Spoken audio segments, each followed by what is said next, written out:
عسلامة البنات، عسلامة زينات، ان شاء الله تكونوا بخير وعلى خير وانتم تشوفوا في هذا الفيديو. جبت لكم واحد لاطاغت اليوم بزاف بنينه، وهي عباره عن طاغت بالجوز والكراميل مع لاباط صابلي بزاف سهله. ديتها معايا هنايا ضيفه. ساعات كي تروحي ضيفه تحيلي واش تدي معاك. تفكرت لاطاغت هذه اللي كنا درناها كي كنت نجوز في البراكتيكوم تاعي هنا في المانيا. تفكرتها قلت نديها معايا كهديه للصديقه تاعي هنايا اللي رحبت بيا وكتر خيرها على الطاوله اللي حضرتها لنا. صديقتي من قسنطينه، يعني ما شاء الله الطاوله حضرتها الله يبارك. حبيت نشارك معكم بعض كواليس تاع هذاك العشاء اللي درناه مع بعض. الله يبارك، جا كل شيء شهي ما شاء الله. درت لنا شوربه قسنطينيه دوك تشوفوها، الله يبارك. شوفوا الله يبارك، واحد الشوربه خرجت لها روعه. وشي اللي كاين اللي كتب ربي كما تشوفوا هنا يدير في الحشيش من الفوق. درت خبز الدار ما شاء الله كما راكم تشوفوا فيه، ودرت الرخصيص تاني خرج بزاف بنين. حبيت برك نقول لكم باللي هنايا في الغربه واحد اللي يعرضك يتسمى وحينحي من وقته ومن وقت ولادو. يعني واحد كيكون خدام سمانه كامل وهذاك النهار يعرضك فيه، يعني راهو نحى من وقته ومن وقت الراحه تاعو لولادو ولدارو وكل شيء وعرضك. يعني دا جاست يعني حاجه كبيره. واحد هنا كي يعرضك ويقيمك. الله غالب هذا هو الوقت هنا في الغربه ما كاش بزاف، وان شاء الله يشطروني الراي اليوم ساكنين هنايا في الغربه يكتبوا لنا تاني في التعليقات اسكو سهل يعرضوا الناس عندهم كل سمانه ولا يتلاقاو خطره في 3 شهور 4 شهور كيما حنايا. الله غالب الوقت ما كاش. نبداو على بركه الله في المقادير تاعي. كيكا قبل المقادير اللي راهم يشوفوا فيا جدد نقول لهم مرحبا بكم، نورتوا قناتي، ما تنسونيش بدعم، ما تنسونيش بجام، وما تنسونيش بلايك وتبعوا في القناه يوصلكم كل جديد. نبداو المقادير. عندنا واش عندنا هنا المقادير بعد نكتب لكم في صندوق الوصل. عندي هنايا زبده، حبه بيض، قارص، سكر وفارينه ومغرف صغيره، نص مغرف صغيره تاع خميره الحلويات. انا حندير هنا لاباط صابلي سهله مهله، درتها لكم دوكاتيك هنايا هاد الخطره درتها لكم. شوفوا لاباط صابلي كما نقولوا حنا في الجزائر العاصمه في الجفنه هكايا باش تقولوا لي روبو ما تقولوا لي ما عندي بيتخام. باليد برك، شوفوا باليد برك. حطيت الزبده، حطيت هذاك السكر، واني ندير لها القشور تاع القارص، حبه قارص نواسيه مليح. من بعد تيك حنخدمها غير بيدي. شوفوا البنات غير بيدي سهله غير بيدكم. وشنو خلوها بوك تروبوزي واحد نص ساعه قبل ما تبداو تخدموا بها. وسورتو الا كان عندكم الحال سخون في الكوزينه من المفضل ديروها في الثلاجه حتى كي تبرد. شوفوا خدمتها مليح بيدي شويه، ومع ذلك نزيد لها هذيك الحبه بيض ونبدا نخلط بزاف. هاد المقادير اللي انا نعطيه لكم مقادير مضبوطه.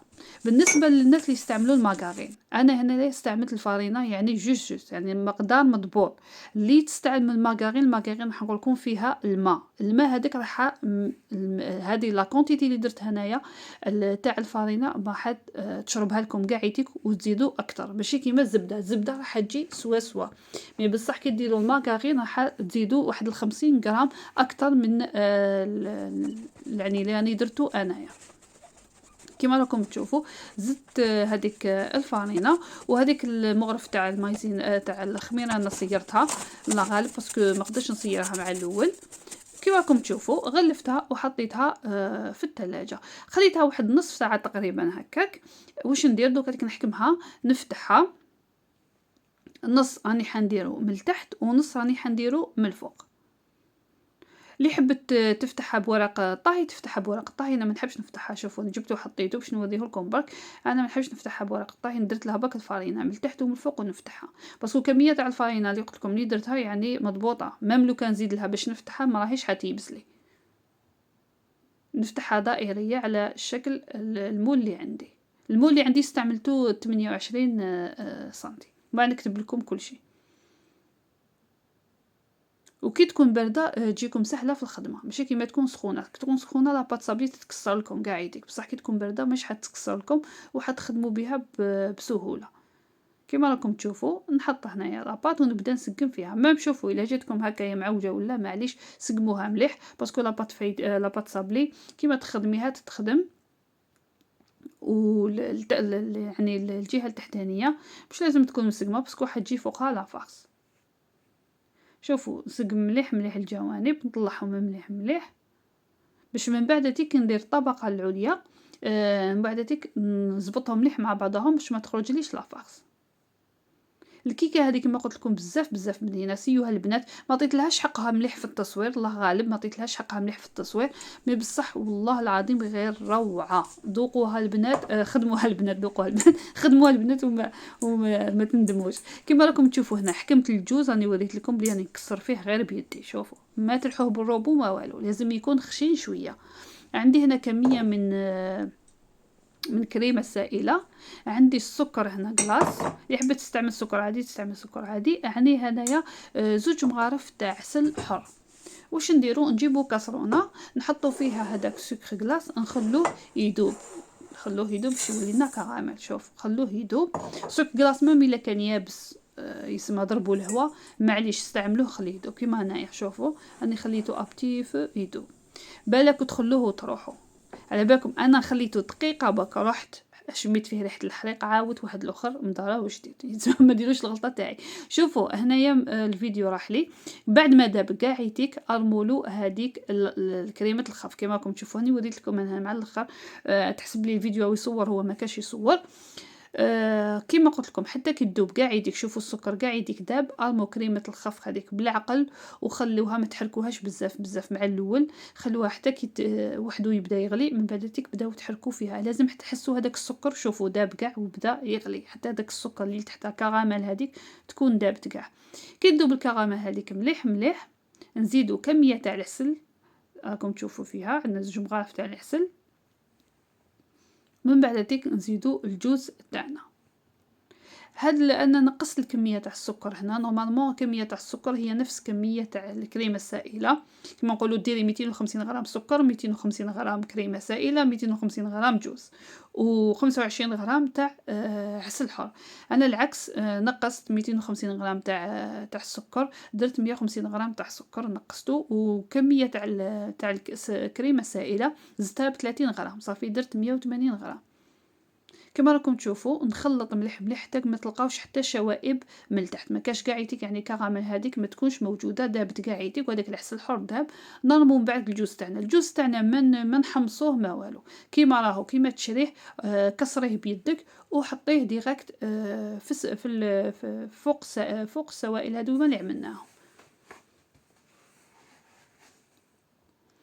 نخلو هذوك هذيك واحد المده 5 دقائق هكا حتى كي تشوفوها. شوفوا بدات تغلي 5 دقائق، خلوها تغلي من بعد نحوها وخلوها تبرد شويه ومن بعد حطوها فوق الكيكه. لاباط صابلي تاعي انا ما قلت لكمش، عاود دخلتها الفريجيدير حطيتها في داخل الثلاجه باش تكمل تبرد لي. بون هنا راني انا كملت نحيتها من الفرن. ودوكاتيك لاباط صابلي تاعي عاودت جبتها من الثلاجه. وشنو انا ما سخنتليش بزاف كنت مزروبه ما نكذبش عليكم. ثم خلوها تبرد شويه باش ما تفتح لاباط صابلي ما تفتح لكمش بزاف كي ديروها من الفوق، ما تشربش بزاف هذوك السوائل. كي تكون بارده يتسمى شويه تجيكم سهله الخدمه تاعها. حطوا كاع يديك الكميه نحطوها كاع يديك من الفوق ونبداو باليد نسقموها كاع يديك حتى في الجوانب كاع يديك.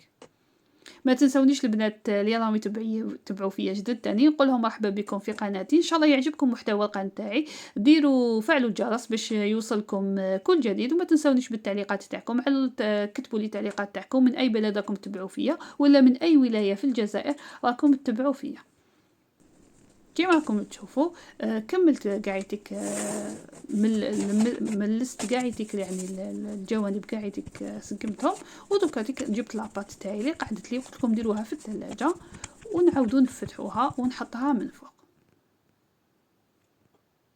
يعني كيكه بزاف لا طاخت بليتو بزاف سهله وبزاف بنينه. حتحمركم وجهكم لو كانت تدوها معكم عند اي واحد هكا ضيفه راها فريمون تعجبهم بزاف.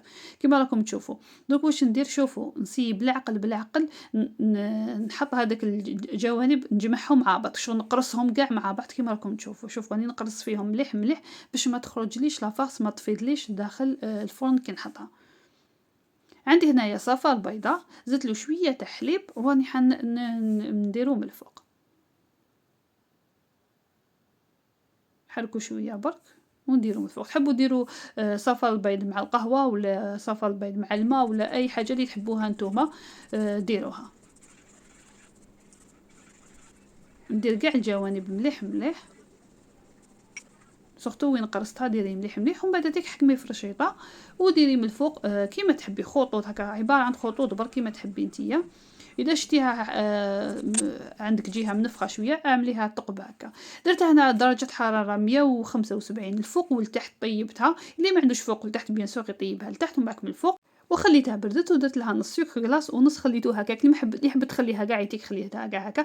سمحوا لي هنا ما درتش الفيديو كيما كنت نقسم فيها ودقتها، الله غالب سمحوا لي. عباكم كي يكونوا القصره وجماعه بنادم ينسى، الله غالب. ان شاء الله يكون عجبكم هذا الفيديو ويكون خفيف عليكم. نتلاقاو باذن الله في فيديو واحد اخر. ما تنساونيش بجام والتعليق تاعكم. تهلاو في روحكم وتهلاو في الناس اللي يحبوكم. نتلاقاو باذن الله في فيديو واحد اخر، وسلام.